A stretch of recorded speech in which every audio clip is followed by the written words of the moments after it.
बहुत बहुत धन्यवाद आपका। आपने मुझे बजट पे अपनी बात रखने का अवसर प्रदान किया।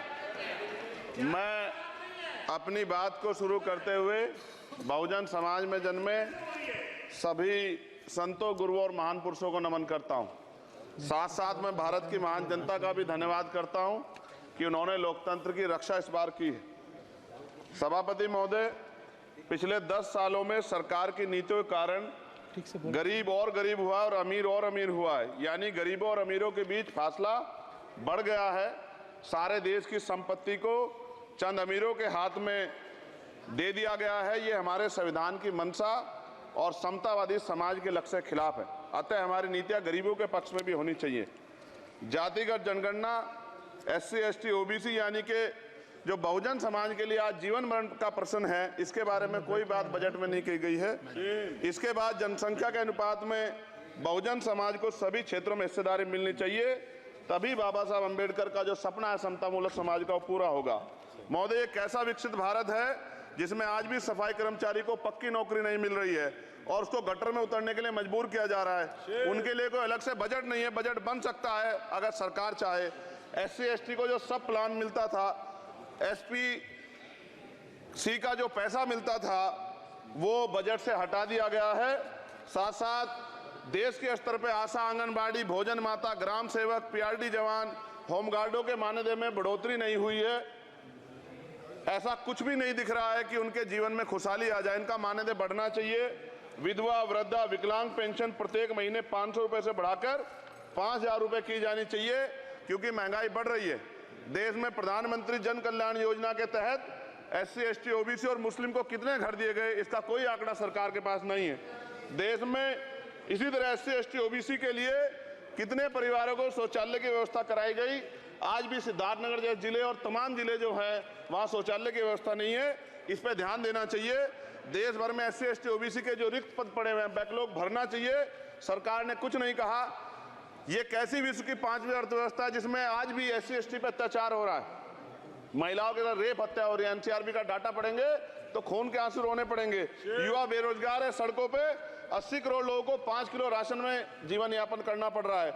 जो बजट SC, ST को मिलता है, मेरे दाएं तरफ जो साथी बैठे उनको बुरा लगेगा, कर्नाटक में 14,732 करोड़ रुपए इन्होंने दूसरी योजना में लगा दिए और मध्य प्रदेश में आपने 95 करोड़ रुपए जो है दूसरे बजट में लगा दिए। हमारा जो मिलता है उसको तो मत छीनो भाई। MSP की लीगल गारंटी कोई बात नहीं हुई है। किसानों को जो 6,000 रुपए मिलते हैं उसको बढ़ा के 12,000 रुपए करना चाहिए और फसल बीमा जो है उसका सारा प्रीमियम सरकार भरे, किसानों पर बोझ ना लगे। रिजर्वेशन प्रमोशन में लागू नहीं किया गया, पुरानी पेंशन को बहाल नहीं किया गया, इस पर चर्चा नहीं हुई। देश में मनरेगा समय न्यूनतम मजदूरी की दर 700 रुपए होनी चाहिए। समान काम समान वेतन पॉलिसी लागू होनी चाहिए। जो रसोई की चिंता करते हुए 500 रुपए प्रति सिलेंडर से ज्यादा के दाम नहीं होने चाहिए, जो महिलाओं को राहत मिल सके। बिजली के दामों में भी कमी होनी चाहिए। बेरोजगार युवाओं को 5,000 रुपए भत्ता मिलना चाहिए, जो बेरोजगार युवा जो है अपनी पढ़ाई या अपना खर्चा उठा सके। मैं अपने क्षेत्र के विषय में महोदय आपसे कहना चाहता हूं कि पश्चिम यूपी में नगीना में एक एम्स बनना चाहिए, एक IIT बननी चाहिए, एक IIM बनना चाहिए। नगीना लोकसभा में उद्योग धंधे लगने चाहिए। नगीना की कताई मिल जो है उसको पुनः शुरू कराना चाहिए। RRTC जो योजना है सरकार की, उसको मेरठ से आगे बढ़ाकर मुजफ्फरनगर, सहारनपुर से नजीबाबाद, नगीना होते हुए उसको नगीना तक ले जाना चाहिए। साथ साथ नजीबाबाद से मुंबई के लिए एक ट्रेन चलनी चाहिए और नगीना, श्योरा, किरतपुर में रेलवे के ओवरब्रिज बनने चाहिए। सभापति महोदय, सामाजिक न्याय मंत्रालय को 13,000 करोड़ रुपए दिए गए और जनजाति कार्य मंत्रालय को 13,000 करोड़ रुपए दिए, कुल 26,000 करोड़ रुपए।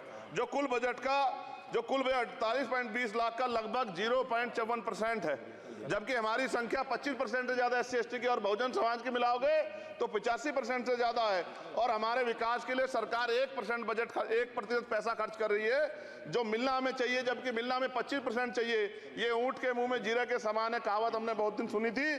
पिछले लंबे समय से हमारे साथ धोखा हो रहा है, लेकिन अब ये नहीं चलेगा। चंद लोगों की तराजू से देश के संसाधन नहीं बटेंगे। इस देश का बहुजन समाज बर्दाश्त नहीं करेगा। संसाधन का बंटवारा संख्या के आधार पे होगा। माननीय काशीराम साहब नारा लगाए थे, ना तो वोट हमारा राज तुम्हारा चलेगा, और आज हम कह रहे हैं ना ही वोट हमारा और नोट तुम्हारा चलेगा। इस बात का भी ध्यान जो है सरकारों को देना पड़ेगा। आपके माध्यम से सरकार से मेरी एक मांग है, सरकार इस योजना का लाभ भी अपने आप ले ले, सरह भी ले ले। कि 1 लाख रुपए सालाना बहुजन समाज के अत्यंत गरीब परिवारों को दे। 10 लाख करोड़ रुपए खर्च होंगे, लेकिन इस 1 लाख रुपए की योजना से एक झटके से परिवार गरीबी की रेखा से ऊपर आएगा और इनके बच्चों को कुपोषण खत्म होगा, अच्छी शिक्षा मिलेगी, महिलाओं को सम्मानजनक जीवन मिलेगा और इससे वास्तव में सबका साथ सबका विकास का नारा सार्थक होगा। अगर प्रश्न ये होगा कहां से आएगा, तो उसका जवाब ये है कि जब अमीरों का 16 लाख करोड़ रुपए माफ हो सकता है, कॉर्पोरेट टैक्स का घटाकर लाखों करोड़ रुपए का चूना सरकारी खजाने को लगाया जा सकता है, पेट्रोल डीजल के दाम 10 गुना एक्साइज ड्यूटी बढ़ाई जा सकती है, तो गरीबों को सरकार पैसा क्यों नहीं दे सकती। महोदय, समय आ गया है, अब निजी क्षेत्रों में आरक्षण की व्यवस्था होनी चाहिए। SC ST OBC को निजी क्षेत्रों में आरक्षण मिलना चाहिए। और मेरी आपसे ये भी मांग है, क्योंकि अब समय की मांग है और देश तेजी से आगे बढ़ रहा है, तो मैं कहूंगा कि सरकार का जो सबका साथ सबका विकास का नारा लगभग वो असत्य महसूस होता है, क्योंकि अल्पसंख्यकों में मुसलमानों, जैनों, सिखों, बुद्धिस्टों के लिए कुछ दिख नहीं रहा, उनकी कल्याण कोई योजना नहीं है। मदरसों को जो बजट मिलता था वो कम कर दिया गया है। आर्थिक तंगी से लोग मर रहे हैं। इंटर्नशिप की बात हुई है, परमानेंट रोजगार नहीं है। और दिल्ली में क्या हुआ बच्चों के साथ कल, उनकी सुरक्षा की जिम्मेदारी क्या है? वो आए तो बनने थे IAS IPS और बन क्या गए, लाशें बन के गए। यहाँ से कोई ध्यान नहीं दे रहा है, किसी की नजर नहीं है। साथ साथ मैं आपसे ये भी आग्रह करूंगा कि हम ग्रामीण क्षेत्रों से आए लोग देश से बड़ा प्रेम करते हैं और हम ये महसूस करते हैं कि सरकारें हमें सुनेंगी, सरकारें हमारे बारे में सोचेंगी। लेकिन ऐसा महसूस हो जाता है आज़ादी के 75 साल बाद, और जिसको अमृत काल कहा जा रहा है, आज भी SC ST OBC के लोगों पर अत्याचार हो रहा है। अभी 2 दिन पहले गोली से उड़ा दिया गया गाजियाबाद में और राजस्थान में गर्दन काट दी गई। ये घटनाएं देख के डर लगता है, घर से निकलते हुए भी कि आने घर वापस लौटेंगे नहीं लौटेंगे। तो मेरा सरकार से आग्रह है, अगर आज़ादी के 75 साल बाद भी हमारी हत्या हो रही है, तो हमारी मां को भी दर्द हुआ होगा जब उसने हमें पैदा किया होगा, हमारी बहनों को भी हमारे खोने का दर्द होता होगा। कैसी कानून व्यवस्था है आपकी, सब कुछ है आपके पास, फिर भी जो है महिलाओं पर रेप नहीं रोक पा रहे हो, हत्याएं नहीं रोक पा रहे हो, गरीबों, दलितों, पिछड़ों, किसानों, मजदूरों की जान नहीं बचा पा रहे हो। किसान सुसाइड कर रहा है, नौजवान सुसाइड कर रहा है, और बड़ी बड़ी बातें होती हैं, इधर भी अच्छे लोग हैं, इधर भी अच्छे लोग हैं, लेकिन अच्छाई तब होगी जब जमीन पे भी कुछ काम दिखाई देगा। और जमीन पे महोदय कोई काम दिखाई नहीं दे रहा है।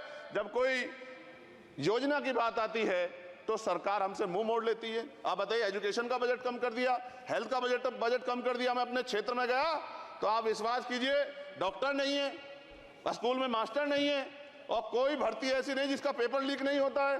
तो देश किस तरफ जा रहा है और इसमें नौजवानों का भविष्य क्या है, उसके बारे में भी हमें चिंता करनी चाहिए। और अंत में अपनी बात को खत्म करते हुए मेरा आपसे आग्रह और आपके माध्यम सरकार से आग्रह है कि यहाँ बाहर बाबा साहब अम्बेडकर की मूर्ति लगी हुई थी एक, वो करोड़ों लोगों की आस्था से जुड़ा विषय है, और आप विश्वास करो इतना गुस्सा है उसको लेके। मेरी आपके माध्यम से मैं हाथ जोड़ता नहीं हूं, लेकिन मैं हाथ जोड़ के आपसे आग्रह कर रहा हूं कि प्रधानमंत्री जी, सरकार से हमारी आग्रह कि वो अम्बेडकर वादियों के सम्मान का ध्यान रखते हुए, उनके जो है दिल की पीड़ा को समझते हुए, दर्द का ध्यान रखते हुए उस मूर्ति को पुनः स्थापित करा दीजिए। अगर इसमें कोई राजनीतिक कारण अलग बात है, लेकिन मैं कंक्लूड कर रहा हूं। मगर मैं आपसे कहना चाहता हूं, इसमें बहुत गुस्सा है। जिस दिन अम्बेडकर वादी गुस्सा हो जाएगा, वो फिर इस सरकार को जो 24 में आ गई है, वो आने वाले चुनाव में ऐसा सबक सिखाएगा कि दोबारा पलट के नहीं देख पाओगे। तो मैं आपका धन्यवाद करता हूं, और मुझे विश्वास है कि सरकार मेरी बातों पे गौर करेगी और गरीबों के बारे में सरकार सोचेगी, गरीबों को आगे बढ़ने के अवसर प्रदान होंगे। धन्यवाद।